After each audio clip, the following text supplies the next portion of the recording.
Tunde will be telling us the big winners at the Badminton Classics, as well as other stories on Sports News.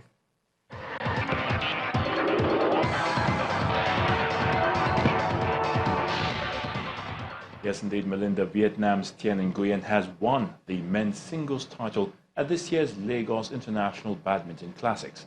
As Lihan Yegit from Turkey beat her compatriot Ozge Berak to clinch the women's title. Our sports correspondent, Austin Okonapan, tells us more. This year's edition of the badminton event was once again dominated by foreign athletes. Turkish players ruled the women's singles final, but Nigeria's Dorcas Adesokan believes competing is a fantastic experience. This Lagos Classic helped me to play with top players, and I learned more and I gained more experience.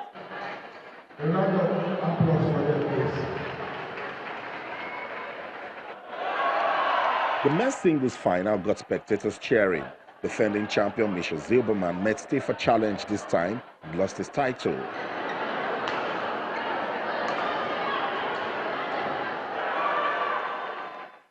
I also confident 100%. I think I still can win because I feel my physical better than him.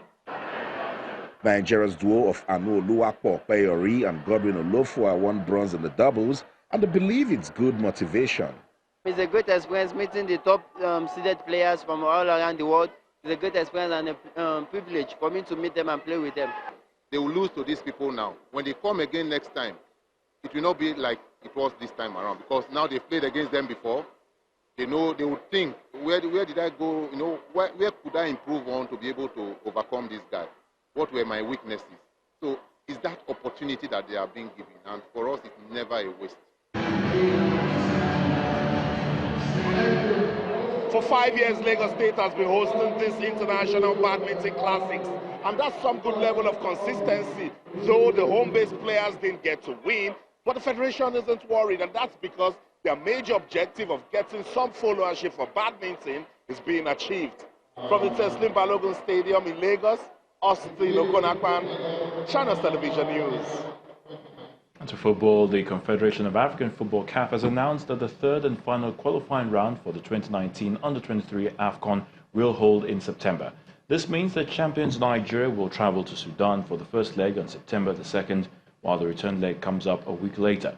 The winners after 2 legs will join hosts Egypt for the final tournament scheduled for November the 8th to the 22nd. The top 3 teams at the Under-23 AFCON will represent the continent at the Tokyo 2020 Olympics. Russia's Andrei Rublev has qualified for the Hamburg Open final after beating Spaniard Pablo Carreno Busta 4-6, 7-5, 6-1. Despite losing the first set, Rublev fought back in the second set and raced through the third set to complete victory in just under 2 hours of play. The 21-year-old, aiming for his second ATP Tour singles title, will face defending champion Nicolas Basilashvili in the final.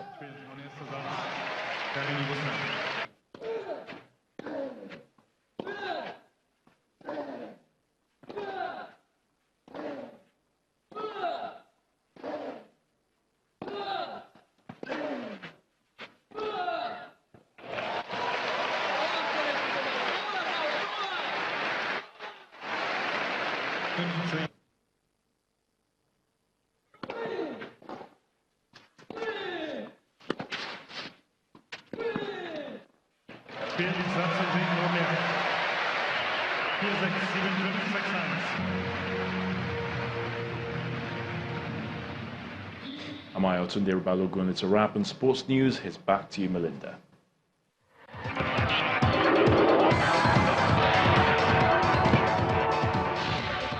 Many thanks, Ayo. On the international scene, the Sudanese government has announced that 8 senior military officers will be charged with crimes against humanity over their alleged role in the killings of protesters on June the 3rd. Government prosecutors announced the charges after investigating the massacre in which at least 87 people died in the capital Khartoum. However, the prosecutors' finding did not satisfy some opposition activists, and there are reports of new protests. The opposition say the number of deaths was closer to 130. Protesters were killed in June when security forces opened fire on a sit-in to demand military handover power. And in Asia, the police in Hong Kong have fired tear gas at an unauthorized protest involving tens of thousands of people. Demonstrators have been marching through the northern district condemning an assault on pro-democracy protesters by armed marksmen that took place there last week. Police have been accused of turning a blind eye and colluding with the attackers, claims they deny.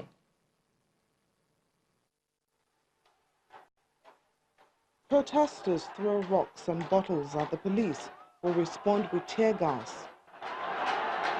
The protesters are demonstrating against an attack by suspected triad gang members last week.